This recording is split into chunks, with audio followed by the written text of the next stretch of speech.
വാക്കുകളെ ഈശോയുടെ നാമത്തിൽ കൂടെ ഒന്നിച്ചുകൊള്ളുവാനും പ്രാർത്ഥിപ്പാനും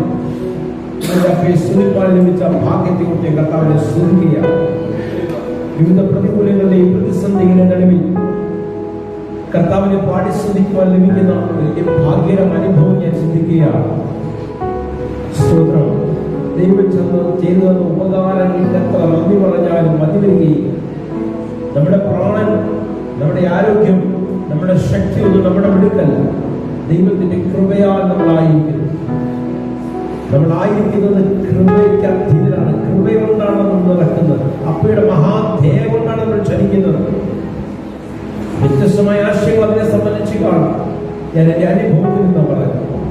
ഓരോരുത്തർക്കും വ്യക്തിപരമായ അനുഭവങ്ങൾ കാണുമല്ലോ.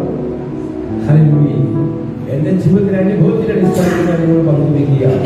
ഈ ലാസ്റ്റ് ടൈം വിശുദ്ധ ബ്രൈഡിന്റെ അംഗങ്ങളോട് ഓരോരുത്തരോടും ചോദിച്ചാൽ അവർക്ക് വ്യക്തമായ ചില സാക്ഷ്യങ്ങൾ പറയുവാനുണ്ട്. അതുകൊണ്ട് ഇന്റർനെറ്റ് മുഖാന്തരം എന്നെ കണ്ടുകൊണ്ടിരിക്കുന്നവർ ഞാൻ പറയട്ടെ, നിങ്ങളിൽ നിന്നാണോ അത് ദൈവം അറിയാതെയല്ല. ഹല്ലേലൂയ. നിങ്ങൾ നേരിടുന്ന പ്രശ്നങ്ങൾക്ക് ഒരു പരിഹാരം ഇന്ന് ഇത് കണ്ടുകൊണ്ടിരിക്കുന്ന നിമിഷം തന്നെ ഉണ്ടാകും.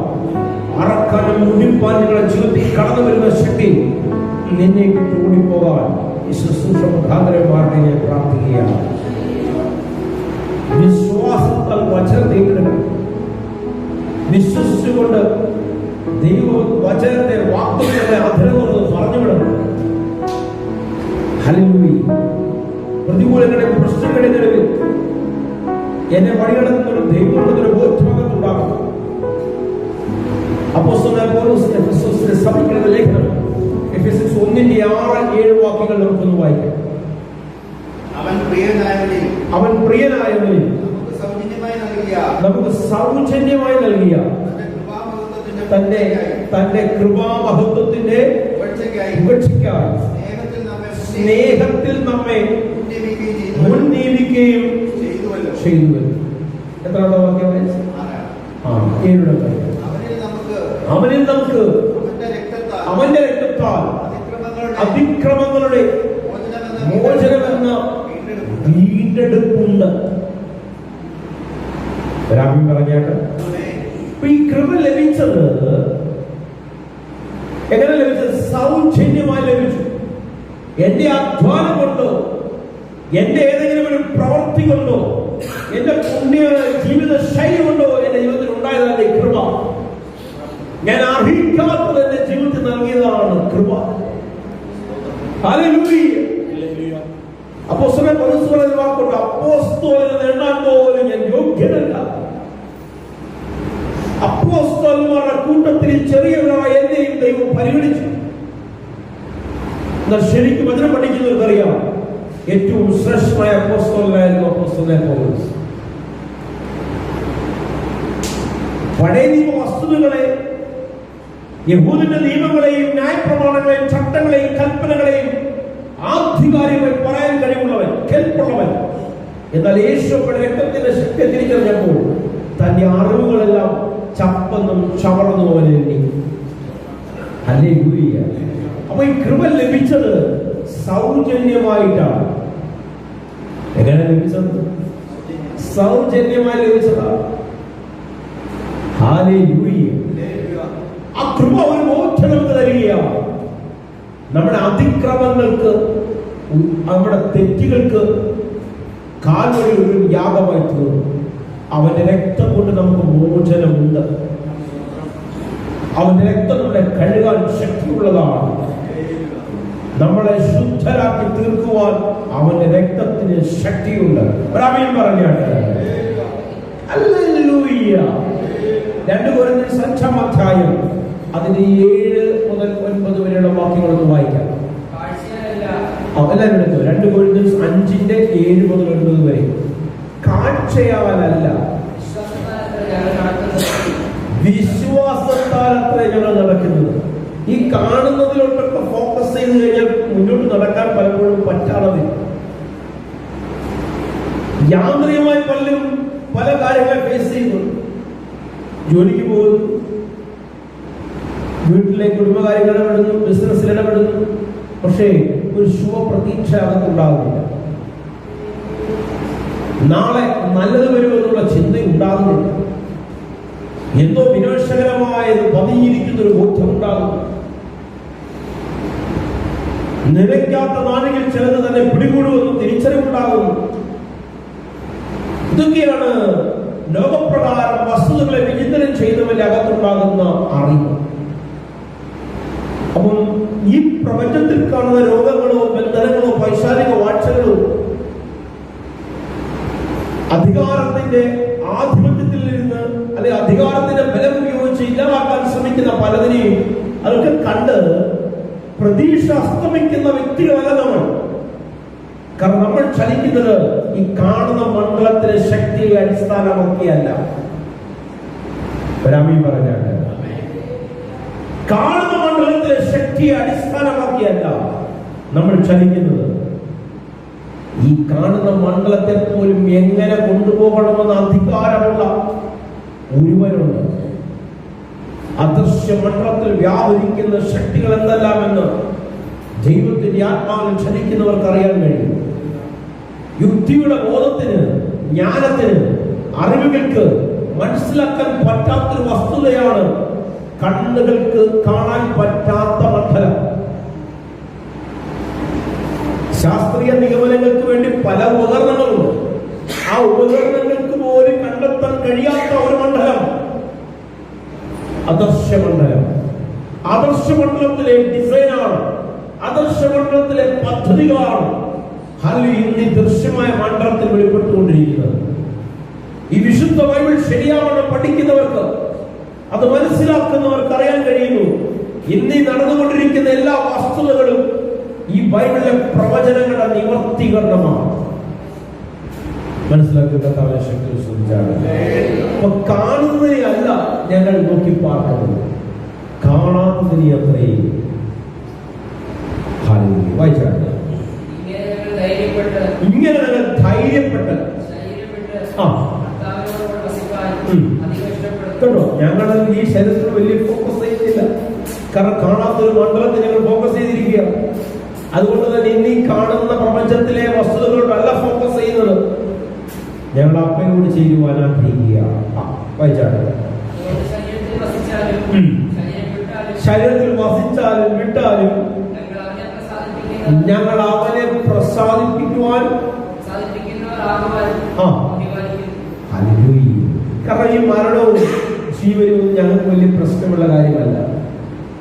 ഇങ്ങനെ ചിന്തിക്കുന്ന ഒരു ഭയം ഉണ്ടാകും, ഇങ്ങനെ ചിന്തിക്കുന്ന ഒരു രോഗത്തെ പറ്റിയുള്ള ഈ വേവലാതി ഉണ്ടാകും. ഇല്ല, ഈ ഭൂമിയിൽ എന്നെ ദൈവം ആക്കി വെച്ചൊരു പദ്ധതിയുണ്ട്. ആ പദ്ധതി പൂർത്തീകരിക്കാതെ എന്റെ ജീവിതത്തിൽ ഒരു ദോഷവും സംഭവിക്കുന്നില്ല. എന്നുവരെ ഞാൻ ജീവനോടിരിക്കണമെന്ന് പദ്ധതി കൽപ്പിച്ച ഒരുവരുണ്ട്. ഞാൻ മരിച്ചാൽ അവന്റെ കൂടെ ജീവനോടിരിക്കുമ്പോൾ പ്രപഞ്ചത്തിൽ ദൈവത്തിന്റെ വക്താവായി നിൽക്കുന്നു. ഹല്ലേലൂയ. ആ ഒരു തിരിച്ചറിവിൽ ചലിക്കുന്നവന് മരണം ഭയമടിക്കുന്നില്ല. നിന്റെ നാളെ തീർത്തുകളെ ആകർഷിക്കുന്ന സംഘശക്തികൾക്ക് ഇങ്ങനെയുള്ള വ്യക്തികളെ ഭീഷണിപ്പെടുത്താൻ, ഇല്ലാതാക്കാൻ കഴിയത്തില്ല. അതുകൊണ്ടാണല്ലോ എവിടെ ഇതിനെ ഇല്ലാതാക്കാൻ നോക്കിയോ, എവിടെ ഇതിനെ തടസ്സങ്ങളെ നോക്കിയോ, ഈ മാർഗത്തെ എവിടെ സ്റ്റോപ്പ് ചെയ്യാൻ നോക്കിയോ, ആ മേഖലയിൽ തന്നെ ഈ നാമം ഉയർത്തപ്പെട്ടു. അത് ഈ ലോക ചരിത്രത്തിന്റെ ഇകടുകളിലൂടെ നോക്കുമ്പോൾ നമുക്ക് അറിയാൻ കഴിയുന്നു. ഇതിനെ പിടിച്ചു കുലുക്കി ഇതിനെ ഇല്ലാതാക്കി കളയുമെന്ന് പറഞ്ഞ രാജ്യങ്ങളും ഭരണകർത്താക്കളും ഇന്ന് എന്തിന്റെ തലത്തിലേക്ക് മാറ്റപ്പെട്ടു, അല്ലെങ്കിൽ ആ രാജ്യം യേശു കർത്താവിൽ പിടിക്കപ്പെട്ട തലത്തിലേക്ക് മാറ്റപ്പെട്ടതെന്ന് നമുക്ക് കാണാൻ കഴിഞ്ഞിട്ടുണ്ട്. Hallelujah, hallelujah. ഇത് ഈ വിശുദ്ധ ബൈബിൾ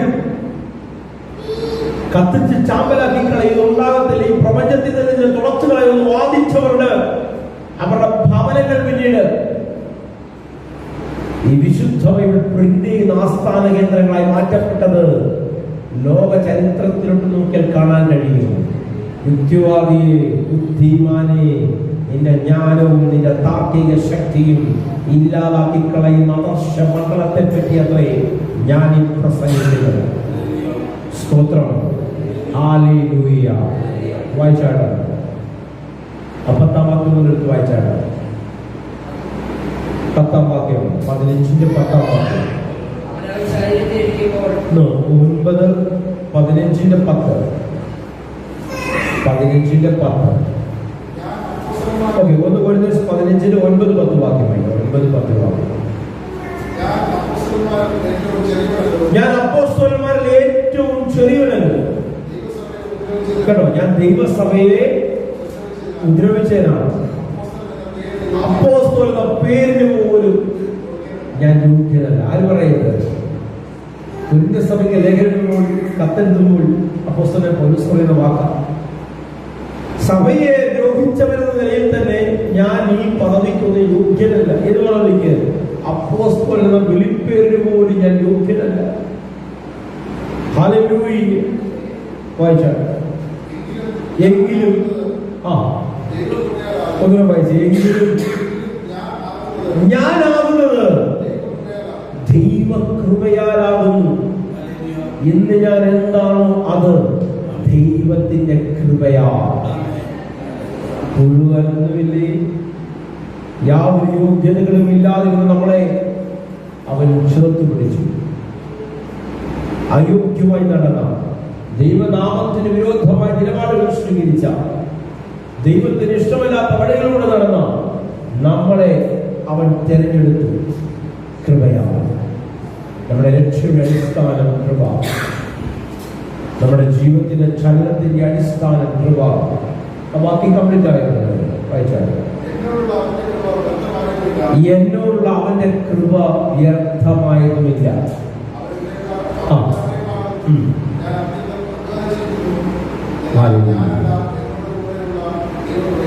ഹല്ലേലൂയ.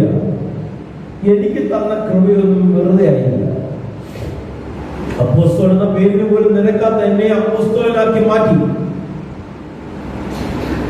ആ പദ്ധതികളെ ഞാൻ അലംഭാവത്തോടെ കണ്ടില്ല. അത് വ്യർത്ഥമായി തീർന്നില്ല. എന്നെ ഏൽപ്പിച്ച ഡ്യൂട്ടി ഞാൻ നല്ല രീതിയിൽ പൂർത്തീകരിച്ചു. ഹല്ലേലൂയ. അതിന്റെ അടിസ്ഥാനം കൃപ. അത് എന്റെ വെടുക്കല്ല, കൃപ. കൃപയെ അടിസ്ഥാനമിട്ട് ചലിക്കുന്നവൻ സ്വയം പ്രശംസ നടത്തുന്നില്ല. ലോകം അവനെ ശ്രേഷ്ഠനെന്ന് വിളിച്ചാലും, ഏറ്റവും മഹാനായവനെന്ന് വിരൽ ചൂണ്ടി പറഞ്ഞാലും, നീ കഴിവും പ്രാപ്തിയുള്ളവനാണ്. വചനത്തെ ആധികാരികമായി പ്രഖ്യാപിക്കാൻ കഴിവുള്ള, വചനത്തിന്റെ വസ്തുതകളെ ഹല്ലേലൂയ കൃത്യമായി ജനങ്ങളിലേക്ക് നൽകുവാൻ കഴിവുള്ള, പ്രാപ്തിയുള്ളവരാണ് നീ എന്ന് ഒരു സർട്ടിഫിക്കറ്റ് നിനക്ക് നൽകിയാൽ കൃപയുള്ളതൊന്നും എന്ത് ചെയ്യത്തില്ല, ശ്രദ്ധിക്കത്തില്ല. കാരണം ഇന്ന് പുകഴ്ത്തി പറയുന്നത് നാളെ താഴ്ത്തി പറയും. യേശു കർത്താവിന്റെ ശുശ്രൂഷ മാധ്യത്തിൽ യേശുവിന്റെ ശുശ്രൂഷ പുകഴ്ത്തി പറഞ്ഞവരെ അവരുടെ വാക്കിൽ അവർ കുടുങ്ങിയില്ല. കാരണം ഈ പുകഴ്ത്തി പറയുന്നവർ തന്നെ നാളെ വിളിച്ചു പറയും, വലിയ ക്രൂശിക്കായ. ഹല്ലേലൂയ. മനുഷ്യന് എന്ത് വരുമെന്ന് അവൻ സ്വതമേ അറിഞ്ഞിരുന്നു. അപ്പൊ ആരെന്ത് പറയുന്നു എന്നുള്ളതല്ല വിഷയം. പക്ഷെ ജനത്തിനോടൊന്ന് പറയുവാനുണ്ട്, ഞാൻ നിൽക്കുന്നത് കൃപയാണ്. എന്റെ ആരോഗ്യം കൃപയാണ്. എന്റെ കുടുംബം ദൈവത്തിന്റെ കൃപയാണ്. എന്റെ സമ്പത്ത് ദൈവത്തിന്റെ കൃപയാണ്. കൂടാനൊന്നുമില്ലേ, പ്രശംസിപ്പാൻ ഒന്നുമില്ലേ, അങ്ങയുടെ മഹാകൃപയാൽ നിൽക്കും. കണ്ണുകളയ്ക്കാം. ഒന്നുമില്ലായ്മയിൽ നിന്നെ നിന്നുടെ ഛായയിൽ സൃഷ്ടിച്ചു, നിത്യമായി സ്നേഹിച്ചു, പുത്രനെ ഓ നിൻ മഹാ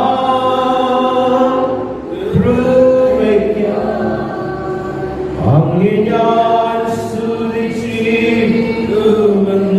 പരിശുദ്ധനെ നിന്ന കൃപയ്ക്കായി ഞാൻ ചിന്തിക്കാനും പറയുവാനും ഒന്നേ അപ്പയുടെ കൃപ. ഒന്നുമില്ലായ്മ ഇതുവരെ നടത്തിയ എന്റെ അപ്പയുടെ മഹാസാന്നിധ്യം ഇത് കണ്ടുകൊണ്ടിരിക്കുന്നവരുടെ ജീവിതത്തിൽ ചിലത് ചെയ്തെടുക്കാൻ പോവുകയാണ്.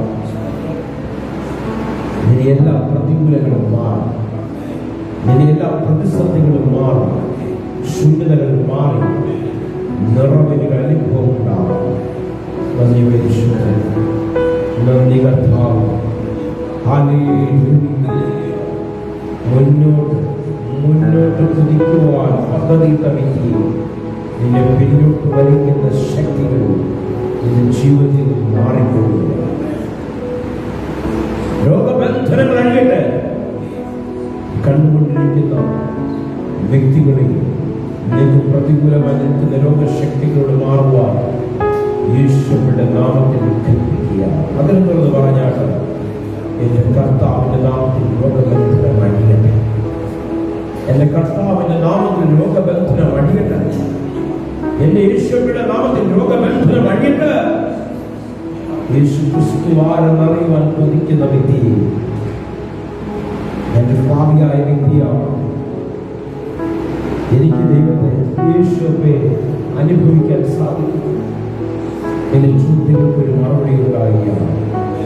നിന്റെ പാപങ്ങൾ എത്ര കടിഞ്ചുവപ്പായിരുന്നാലും അതിനെ ഹിമം പോലെ വെളുപ്പിക്കാൻ കഴിവുള്ള ദൈവത്തിന്റെ കൃപയുടെ വ്യാപാരം, ആ രക്തത്തിന്റെ ശക്തി ഇത് കണ്ടുകൊണ്ടിരിക്കുന്ന വ്യക്തികളുടെ ജീവിതത്തിലേക്ക് കടകട്ടെ എന്ന് പ്രാർത്ഥിക്കുന്നു. കുടുംബത്തിനകത്തേക്ക്, വ്യക്തിപരമായ അവസ്ഥകളുടെ ദൈവത്തിന്റെ മഹത്വം വ്യാപരിക്കപ്പെടട്ടെ എന്ന് പ്രാർത്ഥിക്കുന്നു. വലിയ സാക്ഷ്യങ്ങളാണ്, അത്ഭുതങ്ങളാണ് കർത്താവ് ബലപ്പെടുത്തുന്നതിനെ യേശു കർത്താവിന്റെ അധികാരമുള്ള നാമത്തിൽ തന്നെ. ആമേൻ, ആമേൻ, ആമേൻ. ലാസ്റ്റ് ബ്രൈറ്റ് ചർച്ചിന്റെ പ്ലാറ്റ്ഫോമിൽ നിന്നുകൊണ്ട് ഒരിക്കൽ വിളിച്ചു പറയാൻ ആഗ്രഹിക്കുന്നു. നിങ്ങളെ വഴി നടത്തുവാൻ കഴിവുള്ള യേശുവ, ആ യേശുവിനെ ആശ്രയിച്ചാൽ നിന്റെ ജീവിതം അനുഗ്രഹം നിറയ്ക്കട്ടെ. ദൈവം ധാരാളം നിറയ്ക്കട്ടെ, ശക്തീകരിക്കട്ടെ, ബലപ്പെടുത്തട്ടെ. ആമേൻ, ആമേൻ.